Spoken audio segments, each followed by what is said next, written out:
Hello, boys and girls, and you are now listening and watching Peter Talks Smackdown, where every week I give you a review of WWE Smackdown. I'm also part of Peter Jake Talks Wrestling, where every week me and Jake, um, review Monday Night Raw, and Jake is also part of Faster Than the World podcast.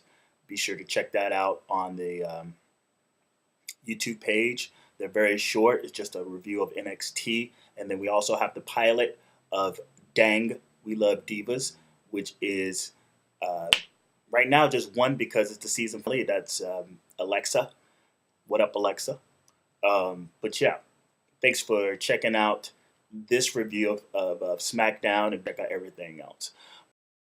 This review and SmackDown this week is from Dallas, Texas, which Dallas, they were at Austin for Raw, and now they're in Dallas. One thing that me and Jake also agree on is the state of Texas is just one of those really good, pure spots in terms of the people that attend wrestling events. They're not really smart. They're just guys and girls who root for the heel. And they also root for they don't root for the heel. They cheer the face and they boo the heel. There's no such thing as that. They don't you know get into this hipster smart thing when it comes to cheering the heels. And replacing is Tom Phillips, who was there before. It was Tom Phillips, Michael Cole, and JBL, but they for some reason got rid of him and put Baron Saxton. Now from Raw, Baron Saxton got a mulligan and was actually counted on to um, do the job for Raw, which came with a lot of speculation and a lot of like complaints, and even from myself and Jake. But for the most part, they were trying to see what he can do. But I think with Tom Phillips, I don't think he really needed a test run. I think he would have probably went out there and did well and held his own as the person calling the match, very much like this one. And that's all. They would have went with him. I'm not mad. I just wish, you would have probably cut out a lot of confusion and a lot of like backlash if you just went on and let someone who was more fitted for the job do it.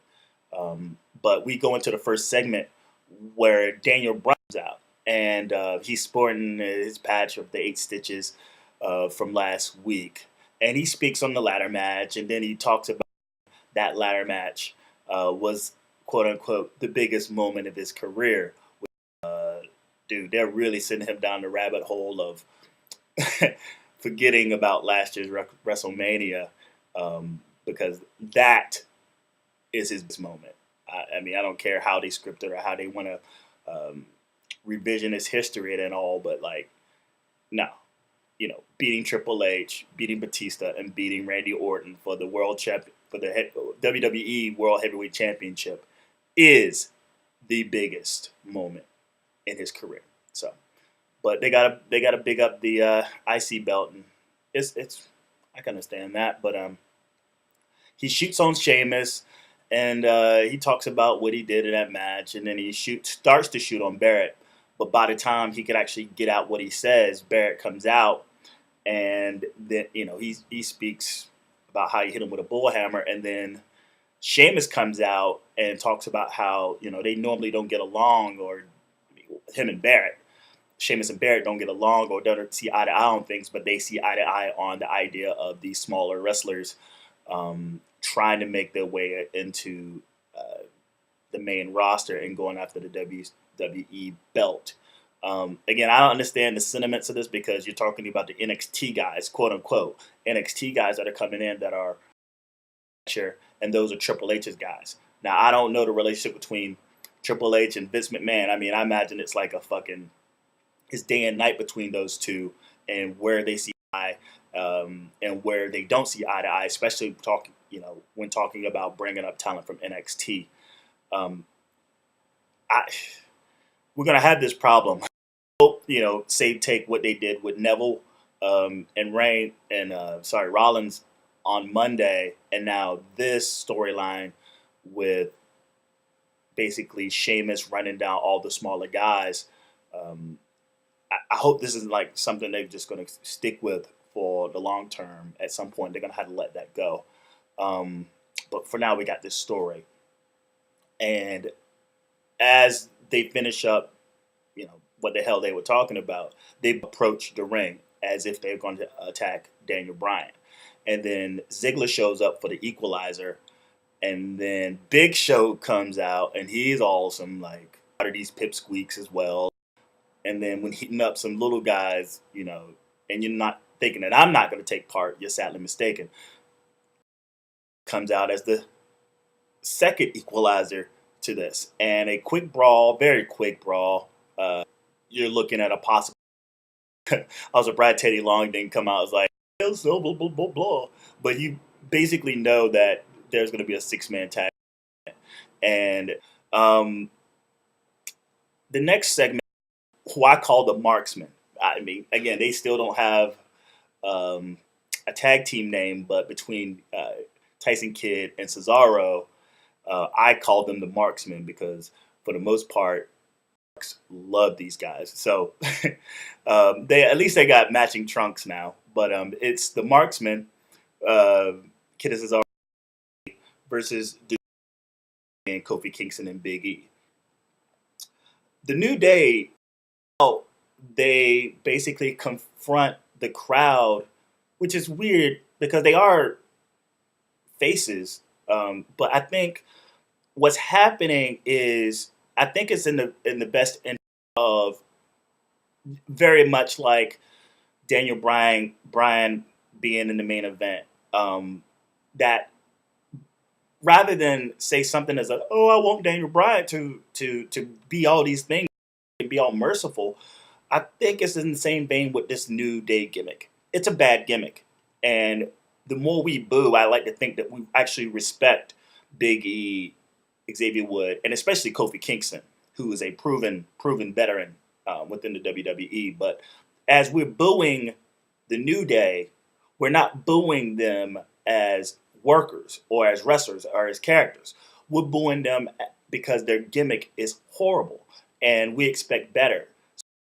I'm on the side of that. I mean, it can come off really weird, and especially in a city like Dallas or in a state like Texas, where, like I said at the beginning, the state of Texas, like pro face, pro heel, like giving them their respective heat, and this is just fans going, what, fucking Michael P.S., you know what, Kevin Dunn, you know what, Dusty Rhodes, take your bullshit stereotype gimmick and shove it up your ass. And I'm all about this, and possibly the fact that it has to be a heel turn altogether would just help them. But it went from being kind of like the crowd going like screw you, now it's turned into a story. So as they come out, they come out as like, you hate us so much. We come out with all this positivity and all this stuff. Why are you against us? Like, right? And he asked for the crowd. It's like, I always think no flex zone. Well, anyway, like New Day sucks, and they seem unhappy about it. They approach the ring. Kenneth Cesaro get the fuck out the ring because it's 3-on-2, but nevertheless, and Big E, he's a good mouthpiece for the ring, and he goes into the idea. He says that something has to change, and you have to like us, and maybe this is a play on how the WWE works. It's like, look, is what we're giving you, and you must like it. We're force feeding this to you to like it, and maybe of, say, not necessarily breaking day, but in general, New Day is basically expressing to the crowd who they are and the fact that you must like us. You don't have a choice in the matter, but it still makes for a good storyline to see the transfer of this faction or tag team of being these people and then having the subconscious and have the crowd give it to them. The match goes pretty decent match. Respectively, Kofi and Big E and Cesaro and Kid, those guys get in there and they have really good chemistry. To point out certain spots in the match, you get an amazing gut wrench suplex from Cesaro to Big E. Like Big E, he's like somehow like two of like just massive dude, and Cesaro just picks his, and you can just see the strength of Cesaro just lift this guy up, turn him sideways, twist him, and just drop him right on his back. Again, that's one of the things I like about Cesaro, and I don't know why. Again, he can't really stand on his own in the eyes of Vince. His strength gets him over like fucking gangbusters. I mean, the crowd just like, you can't really gauge the SmackDown crowd because a lot of it is canned noise. But sometimes these moments where it's just like, no, this is not canned noise. This is actually, and that was one of those spots. And also, Cesaro gets a good on Big E. Like, it's just, how do you do this? You can't, the normal man just can't gut wrench someone flat on the ground and then take them by their legs and spin them several times. It's just inhuman. This guy is inhuman. But also, you're looking at it also like Big E, on the other hand, he had a very, very impressive display of athleticism during this match. It can't go unnoted. And I think, the crowd is still into the New Day sucks, but then they see all this they remember how good they are. So a lot of it's kind of reluctant cheer, that's good, but no, we got to boo them. But anyway, it gets to a point where Kofi gets the hot tag, and it looks like he's about to get Trouble in Paradise in. But as the crowd starts cheering New Day sucks, Kofi kind of reacts to it. He doesn't actually go into the move. He kind of stops and he looks at the crowd like, what the fuck? And it bothers him, so he doesn't go into Trouble in Paradise. And then it just turns into chaos. And amongst the chaos, there's and Big E ref distraction. Kid throws Kofi into an uppercut from Cesaro that's outside the ring, and Kid hits this sort of neck breaker leg sweep move. Right? I don't know if you ever known the name of this, but there's one person that does know, and this is Nathan Newman. And we normally do Peter Talks Wrestling with. He's been the guy that I've been talking to the most with. But his Twitter account is Headliner5, Nathan Newman. And I asked him, what is the name of this damn move? And it's called the moss-covered three-leg cross-handle family credenzel. Again, that is the moss-covered three-legged cross-handled family credenzel. I think that was something that was, if you're listening, Nathan, or you're watching, Nathan, is it something that Jericho named or like a Hart name? But it's something weird. It's, again, Kid hits the moss-covered three-legged cross-handled family credenzel. And they basically, that gets them the win. Shouts to Headline 5. And then you get a Raw recap, blah, blah, blah. Next up, we have Neville. What do they call him? The man that gravity forgot. They're doing him up, packaging the music and how he enters. Again, I'm not really a big fan of the cape, but nevertheless, they're in his best interest, especially after last Monday, him facing Seth Rollins. I just wish he would have came. Well, not necessarily. He got hit with a pretty decent curbs. I mean, sell a little bit. It's a comp from the champ, and now you show up to SmackDown 2 days later um, and it's not really affecting you. Oh well. Is that his name now? Axelmania? Is it not Curtis Axel anymore? It's just straight up. Oh well, it's fun. But he calls out. He beat his ass 2 weeks ago, and yet again, we're talking about this. We're directing the size of the athletes, especially Neville being a very short guy, but he's a big mother. Yeah. But anyway, he calls him a small speed bump. And this is Neville's I'm not sure because it's a pseudo brand split again. Not saying it's going to go like full on brand split, but I think if there's going to be this pseudo one, I think because of uh, Neville's wrestling ability, and I think they're going to run with him and his athletic ability and not really put him in a storyline. He should just be on SmackDown, which is like, again, the wrestling show. So let's focus on him, get him some good mid card guys, showcase his like athletic ability and that red arrow and all that craziness, and then at some point behind him and throw him on Raw. But right now, on debut, I hope he sticks around on there, even though he should be on Raw, obviously. But lose to guys on the higher card, I think his talents would be a waste.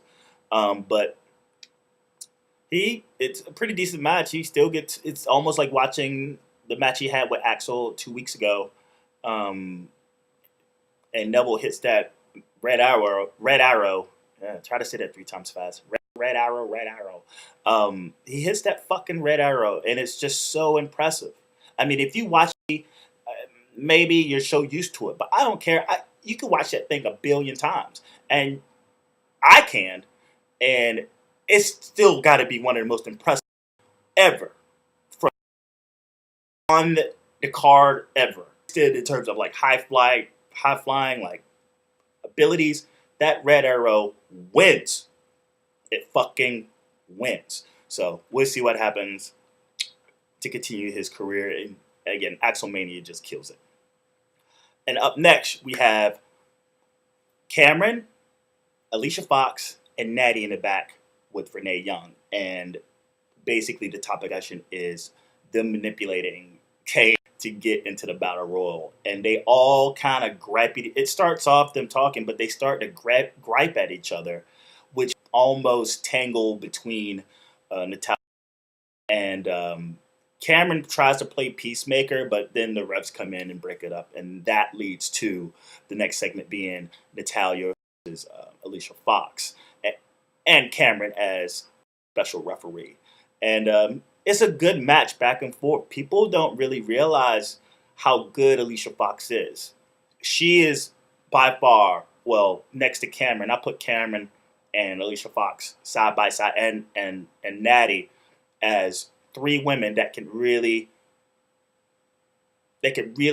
shape this division now. I mean, I throw in Paige too, and again, the Bellas have hit a ceiling for me. They hit a ceiling in terms of their like athletic ability and ring ability, but I mean, until the appearance of the NXT divas, I got all my eggs in the box. Not Natalya and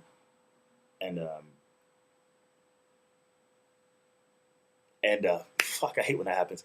And Naomi. Sorry about that, guys. But this match is good. It's really good. And Fox gets most of the offense, but Natty wins with the sharpshooter. And at the end of the match, Cameron, who's the special guest referee, who's pretty fair through the whole match, hits both Alicia Fox and Natalya with DDTs, and then she kind of gets up on the apron and asks for her mirror. And the only problem with Cameron and this whole kind of like self-centered sort of diva, kind of petty black woman kind of thing, I'm not really fond of that. It's like some Real Housewives type shit, but how like narcissistic she is very much the same gimmick that Sasha Banks have. I think they need to switch up how they present divas in that light. I mean, we understand the idea of when want to point out like petty things about women, things of that nature. Um, I'd imagine just like every other degree of where a lot of stereotypes need to move out of WWE. Like with the black wrestlers, I think they need to do that a lot with the divas. They need to switch up um, how these divas are being presented, whether as like sexual, like, not wrong with being sexual, manipulative, catty, and narcissistic. Um, it doesn't really change up.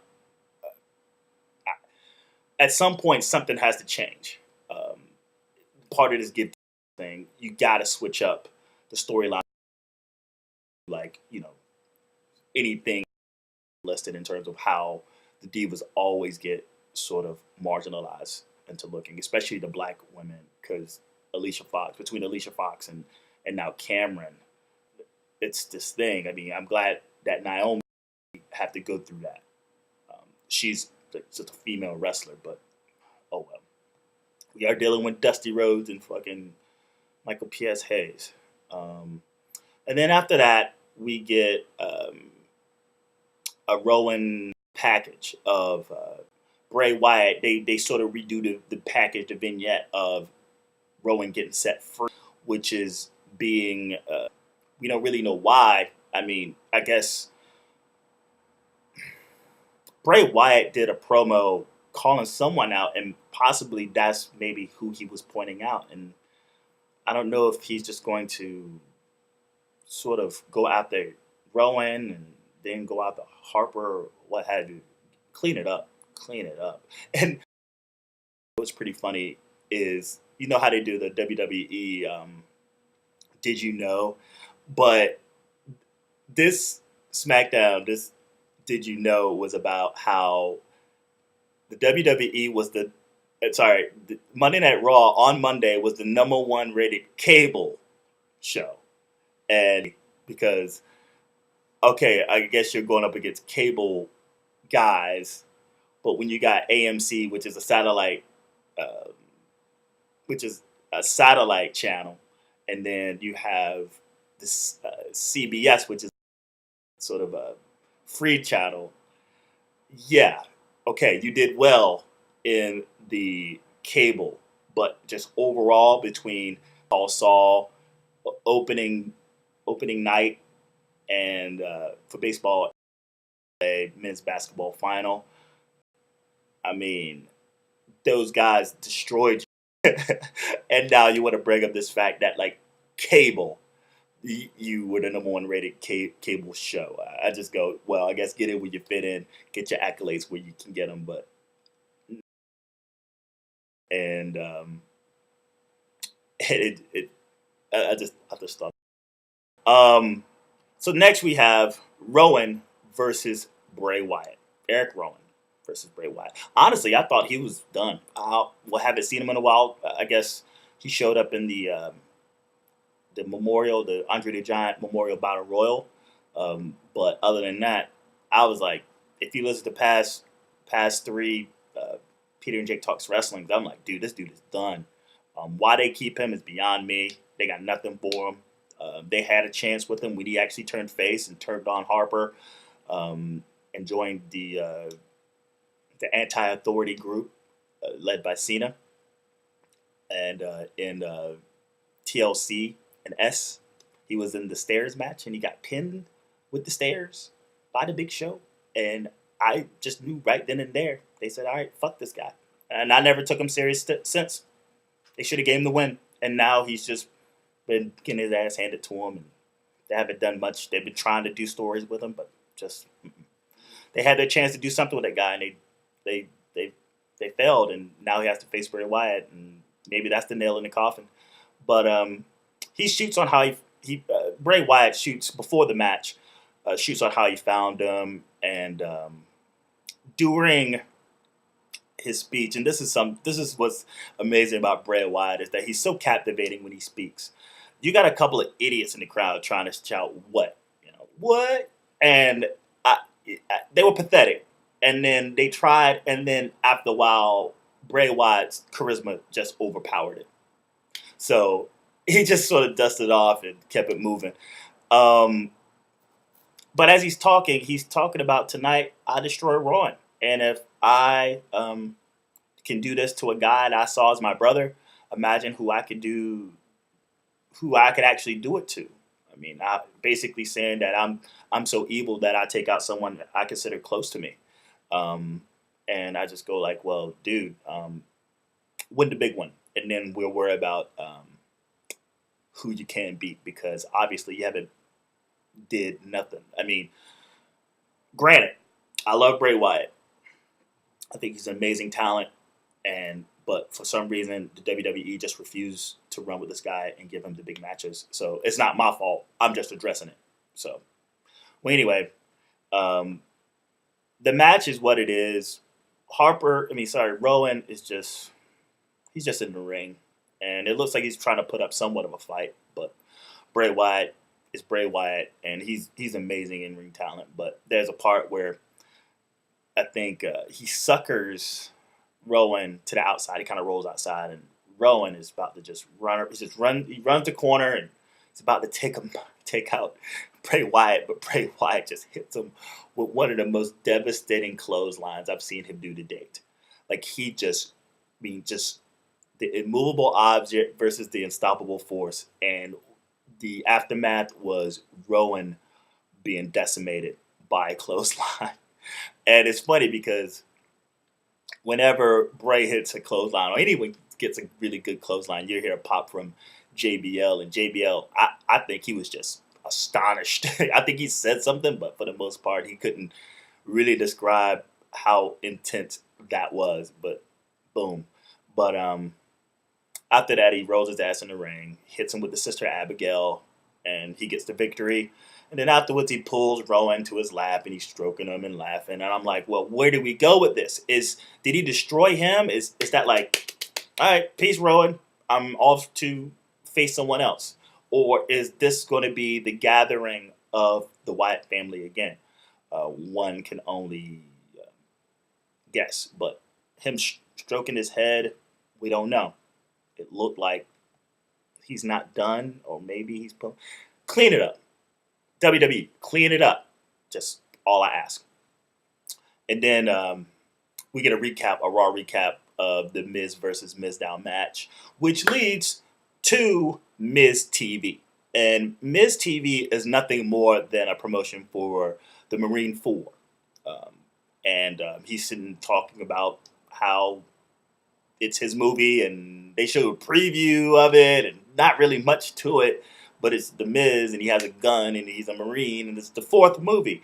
So, as he's talking about how his movie, Summer Rae comes out, and who's she's the co-star in the movie. She's actually on the cover of the movie, like the poster. So it's like Summer Rae and Miz, Marine 4. And she's all like, you mean our movie? And that's what it basically turns into, like a co-star star argument. And Miz is just like, this is my movie.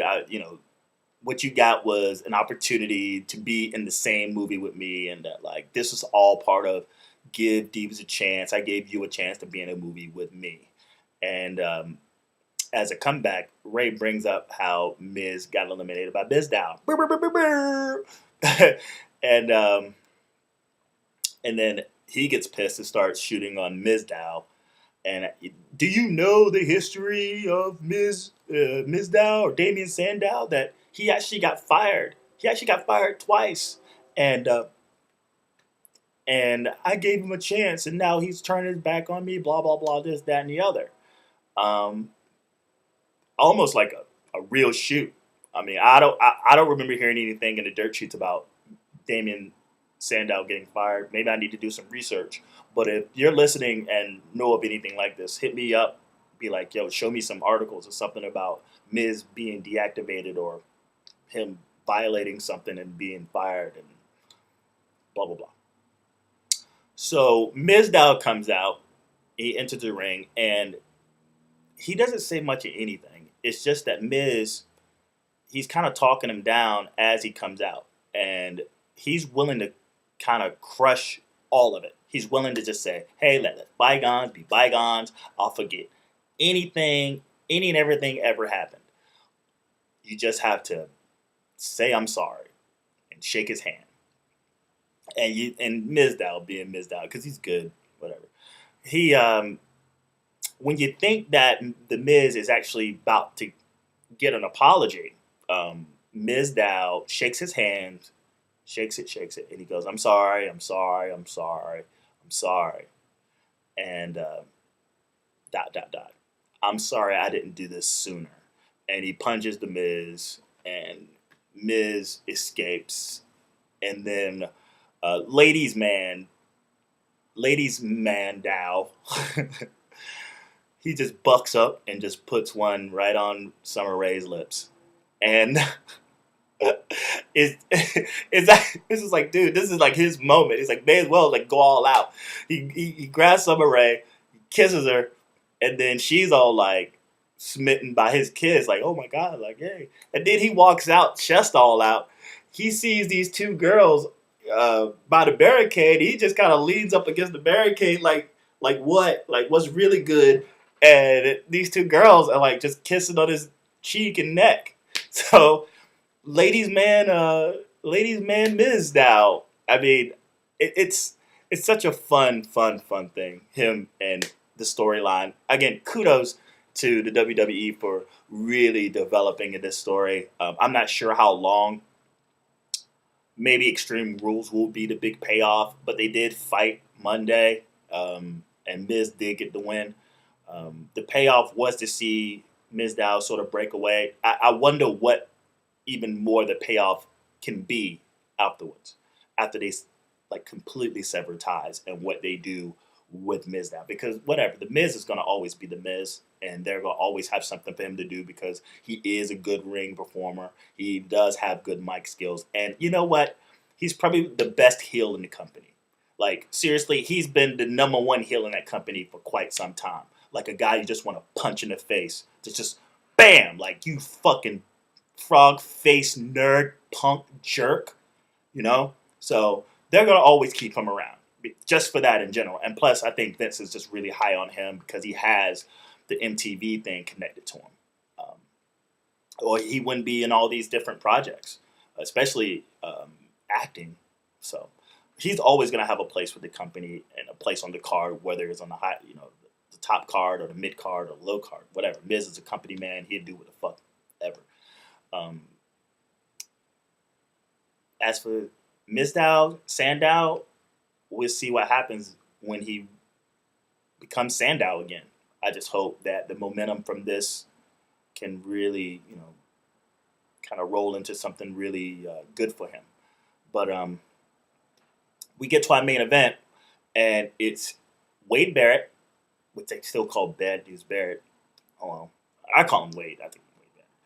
Big Show, Sheamus versus Daniel Bryan, Dolph Ziggler, and Roman Reigns in a 6-man tag. It's a pretty decent match. Go back and watch it. I think for a 6-man tag on a Smackdown, I mean, these guys. Actually, the Big Show did work. Like, he did an amazing job. I think if it wasn't for the fact, and I think this is the 13th time that the Big Show and Roman Reigns have been in the ring together, whether in solo match or one-on-one or like tag team. So this is 13. I mean, how many times this guy's going to be involved with the Big Show? I do not know. But the Big Show goes in, and if it wasn't for the fact that we're just kind of tired of him, I think it'd be a different thing. But he still has it. He's still in the ring, like, doing some good stuff. He does this he does his elbow drop. He comes off, whatever. I can't dissect it any more than it needs to be, but Big Show does a hell of a job. And even selling a yes lock from Bryan until he kind of just tosses him out, but it was pretty amazing. We get some "We Want Roman" chants, and again, it's canned noise. Sometimes they slide in their own sound, what have you. But I think these were legit "We Want Roman" chants, and because again, Texas is a very pro-face, pro-heel, like, like they stick to their respective roles. They will cheer the face, they will boo the heels, right? So, and Roman Reigns is being put on a pedestal by the WWE, and regardless of how many smart marks don't agree with Roman Reigns, and I mean, he's been knocked off his high horse. He's not even main eventing the Extreme Rules, but for some reason, marks just still hate on him. I mean, I think that's not their argument anymore. Um, and there's a lot of people that really appreciate Roman Reigns and root for him. I see. I mean, and you see why. I mean, we're not all smart. Some of them just like him. I don't know, but Dallas loved his ass, and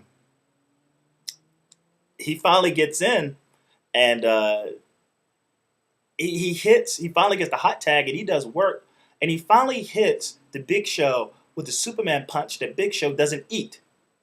He hits him once. He's on the outside. He just runs and pops his ass, and he drops like a sack of tomatoes, a sack of potatoes, tomatoes and potatoes. Finally, it seemed like one really got to him, and because last time I think he got hit like 3 times, and he just ate him like,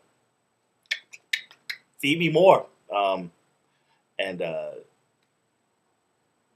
whatever. Reigns hits the spear on Barrett and gets the pin, and so the faces win. Bryan, Ziggler, Reigns, and that concludes SmackDown. There's not much anything after that. It just kind of ends. So you've just listened to Talks SmackDown. Thank you so much for watching and for listening. Again, go back and check out all the previous, this week at least, podcasts that I have up with, Fasten in the World podcast, which this week is like 7 minutes long, so it won't take long at all. It's Amazing Fritz and Jake from Peter and Jake Talks Wrestling, and they review NXT. So that is up. And you also have Peter and Jake Talks Wrestling, where me and Jake review Monday Night Raw. And then the week prior, last Friday, is Peter Talks Wrestling with, and it's with Nathan, again, Nathan Newman, Headliner 5, who gave me the whole like moss covered grenade. Anyway, we just sort of pick out wrestling topics and just go over it. We sort of do a even more in-depth discussion of WrestleMania 31 and where things move forward. So if you got time, and you want to check that out, check it out. It's worth a good listen of just two guys logically, and I like to think that I'm logical, talk about wrestling. And then go back and check out Dang, We Love Divas podcast, which is Alexa Feldman, Sailor Lexi on Twitter, and her mate Will. And so far, we just have the pilot. So if you just go to the playlist of either YouTube or SoundCloud, you'll find it. It's in its own little playlist, Dang We Love Divas. Check it out. If you watch Total Divas, something to look forward to when it gets back on the air. And like, share, subscribe, repost, heart, comment, go to Stitcher Radio, thumbs up, do any and everything, because we're just minnows in a big pond of wrestling podcasts. And hopefully, B and Jake have discussed that I'm gonna do this on video format for now on, and that when SummerSlam comes around, which will make 1 year of Peter and Jake Talks Wrestling existence, we're gonna actually start doing that in video format as well. So keep supporting us, man, and enjoy the rest of your weekend. Enjoy the Masters. Team Bubba.